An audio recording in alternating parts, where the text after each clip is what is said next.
Vamos a hablar con Mariano Ferreira, que No te la puedo creer. es un conocido que está trabajando en la campaña de Rabascal. Él es el jefe de campaña de Rabascal en Ecuador. No sé si está en Ecuador o está en la oficina de acá al lado. Yo creo que no sé si se puede viajar, la verdad. Hola Mariano, ¿cómo estás? Hola, ¿qué tal, Oscar? Hola, Juan, ¿cómo andan? Un placer hablar con ustedes. Sí, no, por ahora estoy acá en Argentina, ¿no? Acá cerquita, por decirlo de alguna manera. En una semana ya estamos ingresando en una nueva etapa de campaña, como bien planteaban, y ya vamos a estar completamente el equipo de Ecuador. Hasta el momento venimos trabajando por el COVID. En verdad la campaña empezó hace más de un año. La comenzamos en Ecuador y bueno, nos agarró el COVID acá en Argentina, así que no pudimos viajar. Recién estaríamos viajando, como les decía recién, en unos días nomás. Mariano, vos sabés que no se escucha bien y por eso es que pensaba que estabas en Quito. No, de verdad, tal vez si te podés mover un poquito, como haciendo un bailecito. Y a ver, hago la anguila que canta boleros, como decía la publicidad para agarrar señal. ¿Ahí se escucha un poco mejor? Creo que sí, ahí se escucha un poco mejor. Mariano, ¿cuáles son las posibilidades que tiene, esta Unión por la Esperanza para las próximas elecciones? Teniendo en cuenta el contexto... Ahí hicieron un buen análisis, una buena radiografía, mejor dicho, de la situación hoy política en Ecuador. Hoy en Ecuador tenés en realidad tres fuerzas que serían las que entrarían en la puja, de las cuales la que más tiene posibilidades es la de Unión por la Esperanza. Unión por la Esperanza empezó como un movimiento, vos bien lo dijiste hace un momento.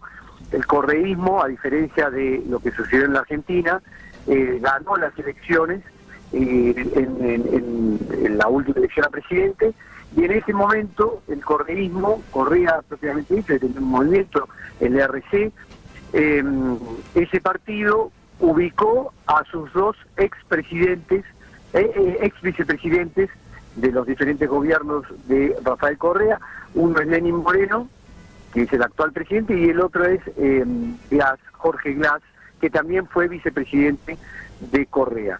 La fórmula se discutió mucho, iba a ser Glass Moreno. Al final, por una puja interna de partido, en realidad se determinó que iba a ser Moreno Glass, y en ese momento, antes de que asuma Moreno, Correa ya había dicho que se iba a ir del país por temas personales, básicamente, porque sus hijos están estudiando en Europa y su mujer Mariano, pero entonces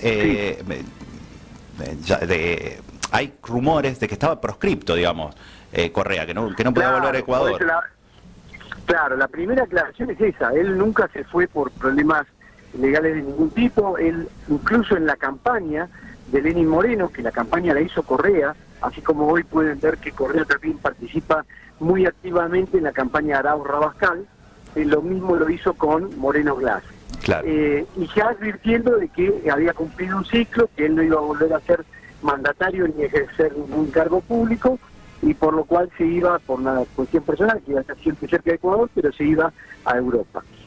Al año de haber asumido Moreno, se ampliaron las diferencias entre el proyecto político que encaraba Moreno, que en vez de darle continuidad al proyecto político del correísmo, que venía, como sucedió acá en la Argentina, con 12 años de gobierno, Moreno empezó a alejarse de ese proyecto, por decirlo de alguna manera, progresista, y se empezó a acercar al proyecto más ligado a la centro-derecha, que le encabezan varios en realidad en Ecuador, pero uno de los exponentes más importantes es Guillermo Moreno, que es actual candidato, que fue 3 veces candidato a presidente, es una persona que es banquero y que está muy ligado a lo que fue el paro bancario en Ecuador, que, para darle una referencia, Argentina es el corralito del 2001 en Argentina, bueno, sucedió también en Ecuador. En el 99. Uno de los que uno de los que se benefició en ese momento fue Guillermo Moreno como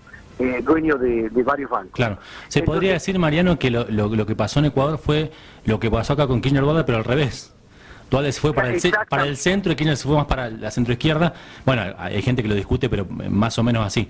En términos de causas, vos me confirmás, hay una causa que tiene Correa por unos sobornos, que por eso no puede ser candidato, si es así o no. Y después el tema de Lasso, que tiene paraísos fiscales a lo Macri, con una sociedad ahí anónima bancaria con sus hijos, y que hubo una presentación de un recurso para que no fuera convalidada la lista por parte de la fórmula de Rafael Correa y compañía, pero parece que no fue aceptada y ahora presentaron un amparo, ¿no?, para que Lasso finalmente no sea candidato. Claro, y esto responde también a algo que venimos analizando, digo, porque yo también en este momento estoy hablando como un rol de consultor político, porque es lo que me corresponde por participar en la campaña, pero también como colega de usted, como periodista, lo primero que uno analizó durante estos últimos años es el término lawfare y el término fake news, ¿no? Y esas dos lógicas que algunos analistas las pueden ligar, porque eso se desarrolló en toda Latinoamérica como un nuevo plan Cóndor 2, dicen algunos. Vamos a ver comparativamente un montón de cuestiones muy similares en materia de presentaciones judiciales entre los casos de Argentina y equiparándolo con Ecuador. Por ejemplo, digo, de nuevo, Correa se fue sin ninguna causa. Al año del gobierno de Moreno, el cual se empezó a alejar de la causa, si se quiere, correísta, esas diferencias se ampliaron con su vicepresidente, que era Jorge Glass, al cual le iniciaron una causa por corrupción y lo metieron preso, y que en este momento continúa todavía Jorge Glass preso como un referente y un exponente del correísmo preso, y esto es lo que hizo Moreno. Incluso, aparte digo, lo raro, porque digo, uno acá lo vivió con Macri contra el kirchnerismo, y ahí hay una grieta marcada. En este caso en Ecuador era el propio símbolo del correísmo, porque Moreno era parte del correísmo, que se despojó del correísmo y empezó a acusar a los antiguos compañeros del gobierno y a decir, bueno, estos son el correísmo corrupto, y a meter preso, ¿no? Esto es por un lado. Por otro lado, a partir de ahí empezó la primer causa que tiene Correa, por la cual lo quieren meter preso, es porque lo que querían que sea testigo en el caso de Glass, y lo empezaron a citar de muchas maneras. Él empezó le obligaron a hacer una firma de libros judiciales, etcétera, al cual el abogado dijo que no iba a ir todas las semanas a firmar esencialmente a Ecuador, que lo iba a hacer en la embajada que corresponde, que es en Ecuador, en Europa, y a las 3 firmas de él desconocieron esta medida y dijeron, como no fue a Ecuador a firmar, lo consideraron una persona que de alguna manera quiso evitar todas las formalidades legales, y bueno, chau, ahí iniciaron la primera causa, ¿no? Y a partir de ahí empiezan un montón de causas que, si uno pone la lupa, va a ver, por ejemplo, similitudes como acá tuvimos los cuadernos de Cristina. A los 6 meses aparecieron los cuadernos, en Ecuador se llaman de la princesita, que era una supuesta secretaria del gobierno correísta y que tenía también supuestamente unos cuadernos escritos que nunca aparecieron y que tenían una similitud muy, muy, muy marcada con los cuadernos de Cristina, en donde hablaba de supuestos sobornos, etc. Mariano, y ahí se empezaron a generar un montón de cosas. Sí. No, en relación a... Al día de hoy, Sí. Hablando desde lo legal, no hay ninguna probada todavía, pero sí un impedimento claro de permitirle a Correa que sea candidato. Y ahí es donde vuelve esta idea de, bueno, muere el correísmo si no está Correa, ¿no? En ese sentido, y agregando un tema, digo, acá en Argentina, el kirchnerismo claramente existía en Cristina y tenía su estructura y su partido. Bueno, allá Moreno desactivó, como bien dijo Oscar, todo ese partido, esa estructura, incluso hasta legal, y lo que sucedió es que Correa tuvo que aliarse a partidos más pequeños, también progresistas. En la elección pasada fue con otro partido, y que después de esa elección la presidencia Moreno lo persiguió, y ese partido ya casi no existe, y ahora nace un nuevo partido que empezó con un movimiento, y también hay una alianza con Centro Democrático, que es un partido ya de muchos años, que se alió al correísmo para permitir tener la lista, que es lista 1, pero ahora se suma lista 5, que era el partido de Unión por la Esperanza. Entonces, a día de hoy, la conformación de partidos del lado del correísmo tiene 2 listas, lista 1 y lista 5, pero así todo sigue lloviendo un montón de notificaciones por parte de abogados del morenismo para tratar de proscribir la candidatura de Arauz y Rabascal. Y eso, si lo ven en los medios, hace 2 días salió una conferencia de prensa con más de 15 medios internacionales, Rabascal y Arauz, hablando sobre este tema, ¿no? Candidatos que quedan ahí como posibilidades, el Moreno tenía un candidato que era Otto, que era su vicepresidente, y realmente no tuvo posibilidades, así que lo bajaron, y se alió claramente ya con Guillermo Moreno, con Guillermo Lasso, perdón, y Guillermo Lasso como exponente del neoliberalismo.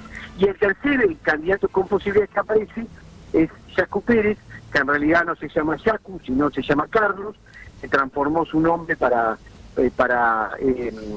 hablar de su pasado, si se quiere, indígena, y se transforma como el ícono del indigenismo, como el candidato indigenista se quiere instalar, ¿no? Esos serían los 3 candidatos más fuertes que hay a día de hoy.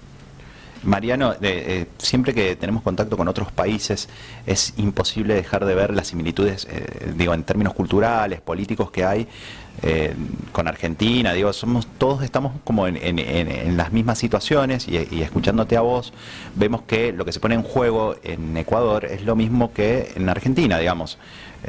Una posibilidad de un gobierno de corte neoliberal y uno un poco menos neoliberal, si se quiere.